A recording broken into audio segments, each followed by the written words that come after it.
आज श्यामलाल जी की तबीयत ज़्यादा गंभीर हो गई थी तो उनकी पत्नी कोमल जी ने अपने बेटे को फ़ोन लगाया और बोली, बेटा तू तो जानता है अपने पिताजी की हालत के बारे में। अब तो उनकी हालत और भी ज़्यादा बिगड़ने लगी है। बिस्तर पर पड़े पड़े तुझे याद करते रहती है। तो थोड़ा सा समय निकालकर अपने बाबूजी से मिलने आ जाओ। बहू और बिटिया को भी लेते आना। तो दूसरी ओर से आवाज आई, माँ मुझे अभी छुट्टी नहीं मिल पाएगी, इसलिए मेरा आना मुश्किल है। कुछ दिनों में समय निकाल कर आऊँगा। बेटे का कोरा सा जवाब पाकर कोमल जी निराश से भर उठी। उनका उदास चेहरा देखकर श्यामलाल जी के चेहरे पर भी निराशा के भाव उफान मारने लगे। उनकी आंखों से आंसू टपक कर उनके तकिए को भिगो गए। 70 वर्षीय श्यामलाल जी, जो कि कैंसर जैसी गंभीर बीमारी से पीड़ित है, बिस्तर पर पड़े हुए अपने जीवन के अंतिम दिनों को जैसे तैसे काट रहे हैं। कोमल जी और श्यामलाल जी अपने बेटे और बहू से दूर अपने पुश्तैनी गांव में ही रहती है। उनका बेटा दीपक, जो कि शहर में नौकरी करता है, शादी के बाद से शहर में ही बस गया था, जहां वह अपनी पत्नी सीमा और 12 वर्षीय बेटी के साथ रहता है। गांव के मकान में कुल 2 ही जन रह गए थे, एक कोमल जी और दूसरे श्यामलाल जी। श्यामलाल जी के गांव में ही खेती थी, जिसके बल पर वे अपने परिवार का भरण पोषण करते आए थे और अपने इकलौते बेटे को पढ़ा लिखाकर इस मुकाम तक पहुंचाया था कि वह आज सर उठाकर जी सके। अपने परिवार को एक बेहतरीन जिंदगी देने के लिए उन्होंने अपनी सारी उम्र मेहनत करने में लगा दी, किंतु उम्र के साथ साथ उनके शरीर की ताकत कम होने लगी, जिसके कारण वे अपने खेतों में काम करने से लाचार हो गए थे और अपनी जमीन को ठेके पर दे दिया था। परंतु समय के साथ साथ उनकी हालत ज़्यादा बिगड़ती गई तो पता चला कि वे इस गंभीर बीमारी से जूझ रहे थे। उनकी बीमारी के इलाज में उनकी सारी बचत खत्म हो गई थी, जहाँ तक कि उनके खेत भी बिक गए थे। ले देकर उनका पुश्तैनी ही अब उनके पास बचा था। पहले उनका बेटा जमीन के ठेके से आने वाली रकम हासिल करने के लिए कम से कम साल में 2 बार तो आ जाया करता था, परंतु जब से उनकी जमीन बिकी तब से उसने अपने माता पिता के पास आना तो दूर, उन्हें फोन करना तक छोड़ दिया था। हालांकि उनकी बहू के दिल में उनके प्रति सहानुभूति थी और कभी कभार उनका हालचाल जानने के लिए फोन कर दिया करती थी। अक्सर कोमल जी अपने बेटे को फोन लगाकर उसे आने को कहती, परंतु हमेशा उसका एक ही जवाब होता कि मैं अभी व्यस्त हूँ। आज जब शाम हुई तो अचानक श्यामलाल जी ने कहा, कोमल मेरा जी बहुत मचल रहा है। कोमल जी तुरंत उनके लिए रसोई से नींबू पानी बनाकर लेकर आई, लेकिन आकर देखा तो श्यामलाल जी बेसुध हालत में पड़े थे। उनकी आंखें पथरा गई थी और मुंह खुला का खुला था। कोमल जी को समझते देर न लगी कि उनके पति श्यामलाल जी अब उन्हें हमेशा के लिए छोड़कर जा चुके थे। कोमल जी का तो जैसे दुनिया ही उजड़ गई। आखिर श्यामलाल जी के अलावा उनका अपना था ही कौन। बेटे को तो अपने पिता के अंतिम संस्कार तक में आने का समय नहीं था। शाम तक इंतजार करते करते जब सभी रिश्तेदार और गांव वाले थक गए तो श्यामलाल जी को अंतिम संस्कार के लिए शमशान लेकर जाया गया। वहीं उनका बेटा दीपक आनन फानन में वहां पहुंचा और अपने पिता के मृत शरीर को मुख्याग्नि दी। अभी 2 दिन ही बीते थे कि दीपक अपनी माँ के पास आकर बोला कि मेरे ऑफिस में बहुत जरूरी काम है। उस दिन भी मैं बड़ी मुश्किल से छुट्टी लेकर आया था।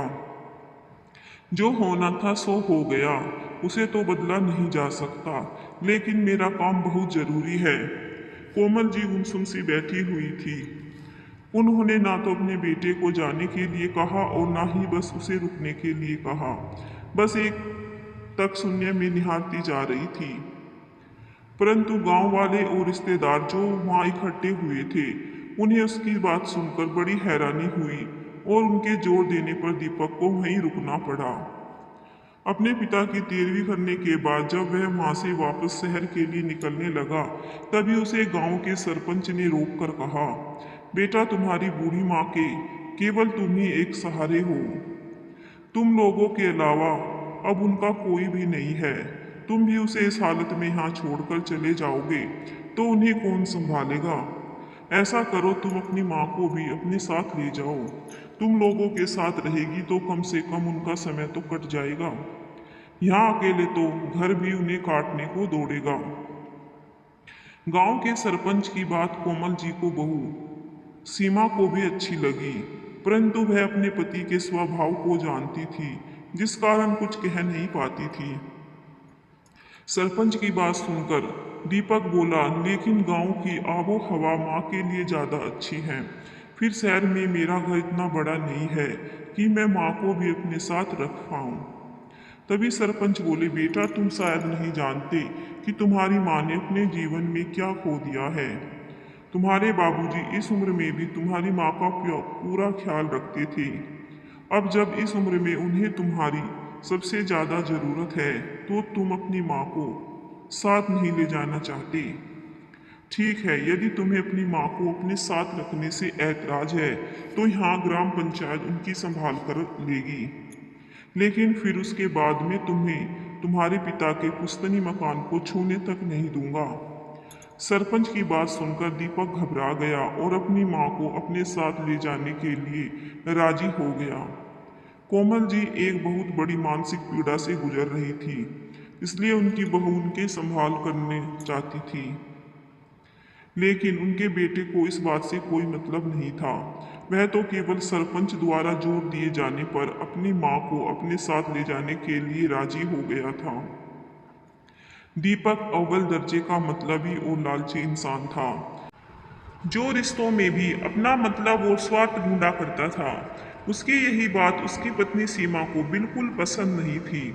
वह जैसे तैसे अपनी माँ को अपने घर में ले आया, लेकिन कुछ ही दिनों में उसकी माँ उसकी आंखों में कांटे की तरह खटकने लगी थी, जबकि उसकी पत्नी उसके बिल्कुल विपरीत थी। वह एक औरत के दुख को भली भांति समझती थी, क्योंकि वह खुद भी एक औरत थी।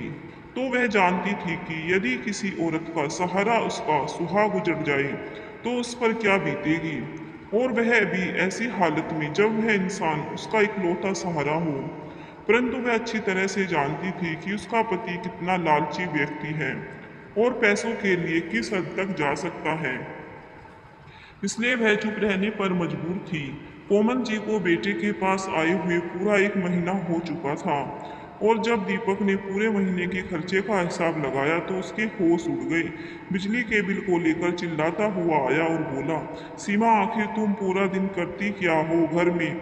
अगर एक एसी लगवाया है तो क्या सारा दिन उसकी हवा ही खाती रहती हो? जो इतना बिल आ गया है, वो राशन पर भी इतना खर्च होने लगा है, पूरे 1500 रुपये ज़्यादा खर्च हुए हैं इस बार। तभी सीमा बोली, इतनी जोर जोर से क्यों चिल्ला रहे हो? अरे माँ जी गांव से आई है, तो ऐसे में अगर 1500 रुपये का खर्चा बढ़ भी गया तो कौन सा आसमान टूट पड़ा? इतनी कंजूसी अच्छी बात तो नहीं। और फिर इसमें से 1000 तो गांव जाने और आने का किराया में खर्च हो गए थे। सुनिए जी, वह आपकी माँ है और अब वह हमारे साथ है, तो हमें उनकी ज़रूरत का ध्यान रखना चाहिए, और आप है कि अपने थोड़े से खर्चे पर चिल्लाने लगे। कोमल जी यह सारी बातें सुन रही थी। उनकी मानसिक स्थिति तो पहले ही डामाडोल हो चुकी थी, और ऊपर से उनके बेटे की ऐसी बातें उनके स्वास्थ्य पर और भी बुरा असर करती जा रही थी। बढ़ते खर्चों को लेकर सीमा से झगड़ा करना दीपक का रोज का काम था, जिसका परिणाम यह हुआ कि कोमल जी की तबीयत दिन प्रतिदिन बिगड़ती जा रही थी। यूं तो सीमा अपनी सास का पूरा ध्यान रख रही थी, परंतु दीपक को केवल और केवल अपने पैसों की पड़ी थी। अपनी सासू माँ की बिगड़ी तबीयत को देखते हुए एक दिन सीमा ने अपने पति दीपक से कहा कि माँ जी को डॉक्टर के पास दिखा लाओ। मन महसूस कर दीपक अपनी माँ को डॉक्टर के पास ले गया, और जब दवाई दिलवाकर घर पहुंचा तो दवाइयाँ को मेज पर पटकते हुए गुस्से में चिल्लाने लगा, सीमा कहाँ हो तुम? बस अब बहुत हो गया, मैं इससे ज़्यादा माँ को अपने पास नहीं रख सकता। इन्हें झेलना अब मेरे बस की बात नहीं है, इसलिए मैं इन्हें छोड़ने जा रहा हूँ। इतना कहने की देर थी कि सीमा अपने कमरे से दौड़ी दौड़ी बाहर आई और बोली, दौड़ छोड़ कर आ रहे हैं क्या? मतलब कहाँ छोड़ कर आएंगे और किसके पास? सीमा, मुझे वो सब नहीं मालूम, बस मैं इतना जानता हूँ कि अब मुझे और बर्दाश्त नहीं हो सकता। अरे हर चीज़ की एक हद होती है।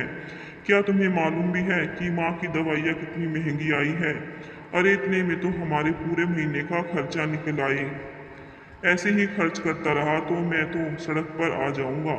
इससे अच्छा है कि माँ को ही कहीं छोड़ आता हूँ। इस पर सीमा ने कहा, यह कैसी बातें कर रही है आप? वह आपकी माँ है और आप उन्हें सड़क पर छोड़ना चाहती है? ऐसा सोच भी कैसे सकती है आप? और मैं ऐसा बिल्कुल नहीं होने दूंगी, समझे आप? अपनी पत्नी की ऊंची आवाज सुनकर दीपक हैरान खड़ा रह गया, क्योंकि ये पहली बार था जब उसकी पत्नी ने उसे इतनी ऊंची आवाज में बात की थी। परंतु उसके तुरंत बाद ही सीमा ने बात को संभालते हुए प्यार से अपने पति को कहा, देखिए, मैं जानती हूँ कि आजकल महंगाई बहुत बढ़ गई है, लेकिन इसका मतलब यह तो नहीं कि हम अपनी जिम्मेदारी से पीछे हट जाएं। वह आपकी माँ है और उनकी जिम्मेदारी आपकी है, किसी और की नहीं। परंतु सीमा की कही गई बात का उसके पति दीपक पर बिल्कुल भी असर नहीं पड़ा। वह अभी अपनी माँ को खुद से दूर करना चाहता था, परंतु उसे कोई तरकीब नहीं सूझ रही थी कि वह आखिर ऐसा क्या करे जिससे उसकी माँ उससे दूर हो जाए, क्योंकि वह इतना तो समझ ही चुका था कि सीमा के होते हुए ऐसा करना कोई आसान काम तो नहीं है। अब वह सही समय का इंतजार करने लगा। एक बार जब वह अपनी माँ को दवाई दिलाने के लिए अस्पताल लेकर गया, तो वहां उसे एक व्यक्ति देखा जो बहुत ज़्यादा परेशान था। दरअसल उसकी माँ की दोनों किडनियां खराब हो चुकी थी, जिस कारण उन्हें किडनी ट्रांसप्लांट करवाने के लिए एक डोनर की ज़रूरत थी। परंतु उन्हें एक परफेक्ट डोनर नहीं मिल पा रहा था और उनके पास कुछ ही दिनों का समय था। दीपक यह देखकर हैरान था कि वह आदमी अपनी माँ के लिए लाखों रुपए देने को भी तैयार था, ताकि कोई उसकी माँ को किडनी देने के लिए तैयार हो। लेकिन कहते हैं ना, विनाश काले विपरीत बुद्धि। जैसे ही यह बात दीपक को पता चली तो उसके खुरापाती दिमाग में एक बहुत ही घटिया तरकीब आ गई। उसने जाकर डॉक्टर से बात की और कहा कि उसके पास एक डोनर है। उसने डॉक्टर से अपनी माँ के बारे में बात की, परंतु डॉक्टर ने कहा कि इस उम्र में माँ जी की किडनी निकालने से उनकी सेहत पर बहुत ज़्यादा बुरा असर पड़ सकता है। इसलिए डॉक्टर ने उसकी बात नहीं मानी, तो दीपक ने डॉक्टर को किडनी के बदले मिलने वाले पैसों में से कुछ हिस्सा देने की पेशकश की। डॉक्टर को भी मालूम था कि वह आदमी अपनी माँ की जान बचाने के लिए डोनर को मुंह मांगी कीमत देने के लिए तैयार है। तो डॉक्टर ने भी लालच में आकर हाँ कर दी। उधर कोमल जी अपनी बीमारी के कारण पहले ही बेसुध सी रहती थी, इसलिए दीपक अपनी माँ को डॉक्टर की निगरानी में अस्पताल में ही छोड़कर चला गया, ताकि किडनी ट्रांसप्लांट में से पहले जो भी चेकअप वह करना चाहती थी आसानी से कर ले। क्योंकि डॉक्टर ने भी कहा था कि हम ऐसे ही किसी की किडनी निकाल कर किसी दूसरे में ट्रांसप्लांट नहीं कर सकते।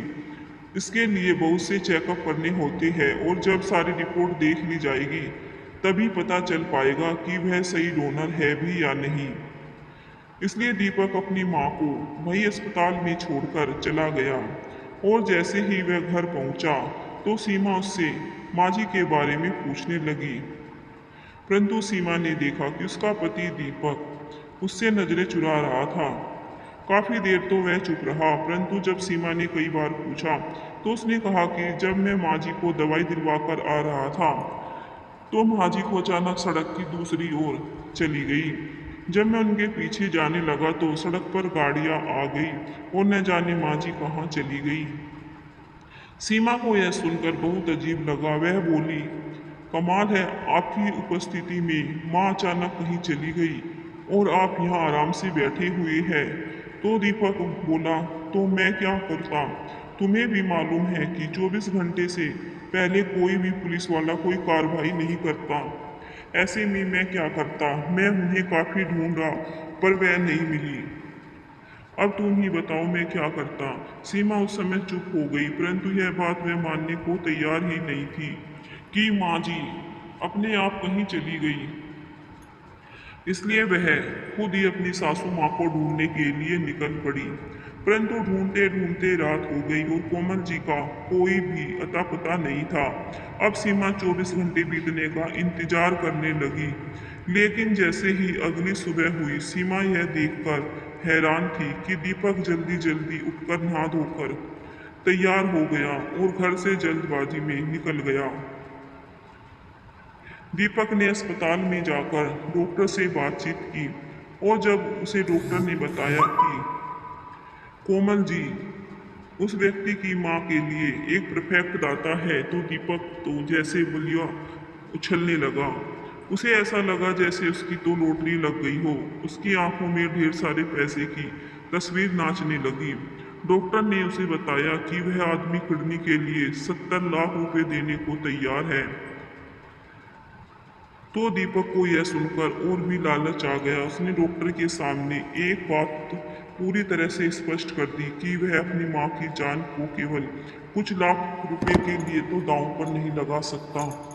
आखिर मां के प्यार को कोई इतनी कीमत तो कैसे आंक सकता है। दीपक ने सोचा पूरी उम्र के लिए पैसा इकट्ठा करने का इससे अच्छा मौका फिर कहीं नहीं मिलेगा। इसलिए उसने लालच के वश में आकर अपनी मां की किडनी के लिए पूरे 1 करोड़ रुपए की मांग की और मन में सोचने लगा कि बस मुझे 1 करोड़ रुपए मिल जाए, फिर यह लोग चाहे मां की किडनी निकाले या आंखें, मुझे कोई फर्क नहीं पड़ता। उस अमीर व्यक्ति ने 1 करोड़ रुपए देने के लिए भी हाँ कर दी। उधर सीमा की शक की सुई लगातार उसके पति दीपक की तरफ ही जा रही थी, क्योंकि दीपक सुबह सुबह इतनी जल्दबाजी में निकला था। वह जानती थी कि यह कोई सामान्य घटना नहीं है, इसके पीछे जरूर कोई न कोई राज है। अपने पति के जाने के तुरंत बाद ही वह अपनी सास की फोटो को लेकर पुलिस स्टेशन में चली गई और उन्हें वहां जाकर सारी बात बता दी। परंतु कांस्टेबल ने कहा कि 24 घंटे से पहले कुछ नहीं किया जा सकता। लेकिन जैसे ही सीमा ने इंस्पेक्टर को सारी बात बताई तो उसी समय इंस्पेक्टर ने नोटिस किया कि इस हिसाब से तो 24 घंटे हो चुके हैं। फिर एफआईआर दर्ज करवाने के बाद वह पुलिस को लेकर अस्पताल के लिए निकली, जहां उसकी सासू माँ यानी कोमल जी का इलाज चल रहा था। उधर दीपक तो पैसे के लालच में अंधा हो चुका था। उसके मन में केवल यही विचार चल रहा था कि एक बार ढेर सारा पैसा मिल जाए तो यहाँ से कहीं दूर जाऊंगा और सीमा को भी कोई न कोई झूठ बोल दूंगा। कोमल जी कल से ही नशे की हालत में थी, क्योंकि उन्हें नशीला इंजेक्शन दे दिया गया था ताकि वह इस बात का विरोध ना करें। अब उन्हें ऑपरेशन थिएटर में ले जाया जा रहा था कि तभी अस्पताल में सीमा कुछ पुलिस वालों के साथ पहुंची और फिर वहां गई जहां उसकी सासू माँ की दवाई मिलती थी। लेकिन वहां पर कोई नहीं था, डॉक्टर भी छुट्टी पर था। सीमा ने वहीं बैठी हुई एक नर्स से डॉक्टर के बारे में पता किया तो नर्स ने बताया कि डॉक्टर तो कई दिनों से छुट्टी पर है। फिर सीमा ने अपनी सास का फोटो दिखाकर नर्स से उसके बारे में पूछा तो नर्स बोली, जी हाँ, यह औरत तो कल यहाँ दवाई लेने आई थी। उनके साथ एक आदमी भी था। वह कुछ देर यहाँ रुके थे, परंतु वह आदमी फिर दूसरे डॉक्टर से मिलने के लिए चला गया था। लेकिन उसके बाद मुझे नहीं मालूम कि वह आदमी और औरत कहाँ गए, क्योंकि मेरी छुट्टी का समय हो गया था। मेरी जगह जिस नर्स की ड्यूटी थी, शायद वह इस बारे में आपको बता पाए। सीमा ने दूसरे डॉक्टर के बारे में पूछा और उनसे मिलने गई। वहां जाकर देखा कि डॉक्टर नहीं था। रिसेप्शन पर पता किया तो मालूम पड़ा कि डॉक्टर तो किडनी ट्रांसप्लांट करने के लिए अपनी टीम के साथ ऑपरेशन थिएटर में गई है। सीमा को किसी अनहोनी का अंदेशा हुआ तो पहले ही था। बिना कुछ सोचे समझे वह ऑपरेशन थिएटर की तरफ दौड़ पड़ी। वहां पहुंचकर देखा कि बाहर कुर्सी पर एक आदमी बैठा हुआ था जो कि बहुत परेशान लग रहा था और वही बाहर एक और नर्स खड़ी थी। सीमा ने जैसे ही उस नर्स को अपनी सासू माँ की फोटो दिखाई तो उस आदमी की नज़र भी उसी फोटो को तरफ मुड़ी।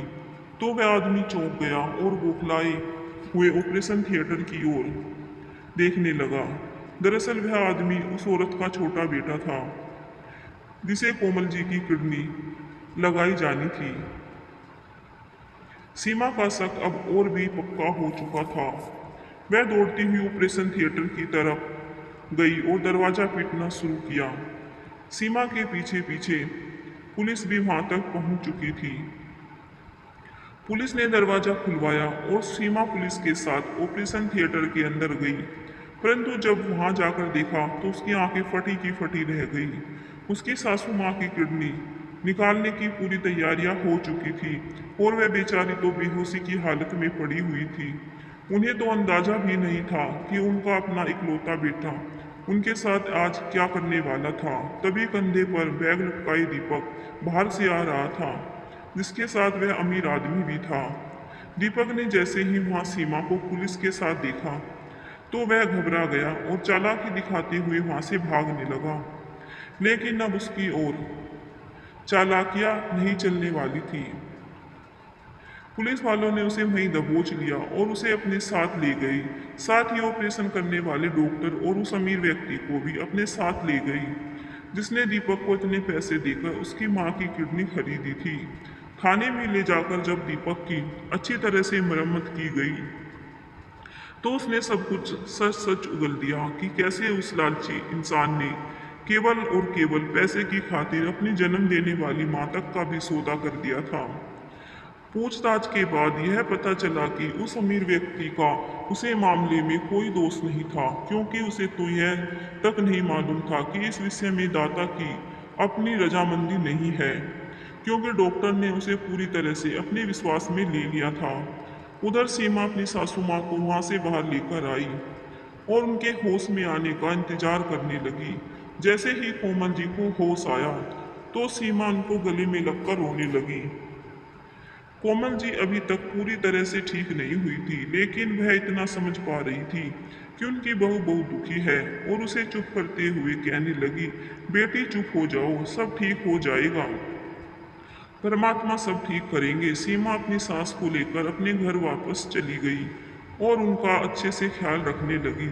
अब उनकी हालत कुछ सुधर चुकी थी, परंतु रह रहकर उनके मन में एक ही ख्याल आ रहा था कि उनका बेटा दीपक कहाँ है। जब कोमल जी ने अपने बेटे के बारे में पूछा तो सीमा अब उनसे वह सब बातें छुपा नहीं पाई।